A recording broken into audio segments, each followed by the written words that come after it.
around about 4 o'clock, I phoned my brother, and he said that Dad still hadn't come home and that they were getting really worried, but there'd been no news, and they hadn't been able to get him on his mobile.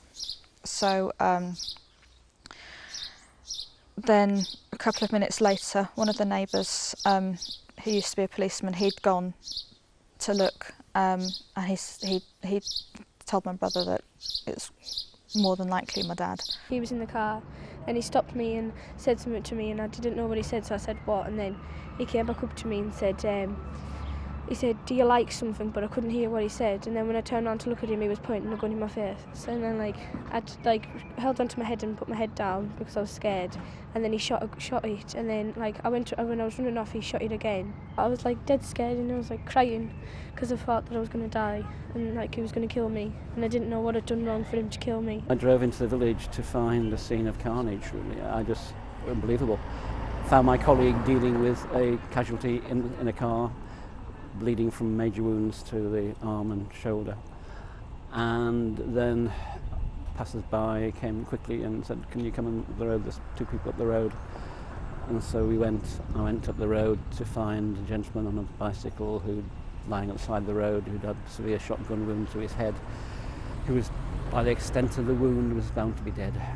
We took her glasses off and we were trying to shake her, and her breathing was very, very laboured. She was always unconscious. Breathing was very laboured, and we were going, "It's all right, love, we phoned an ambulance, come on, stay with us." And her breathing would get lower and lower, and we'd shake her again and it would start again, but it was very gurgly.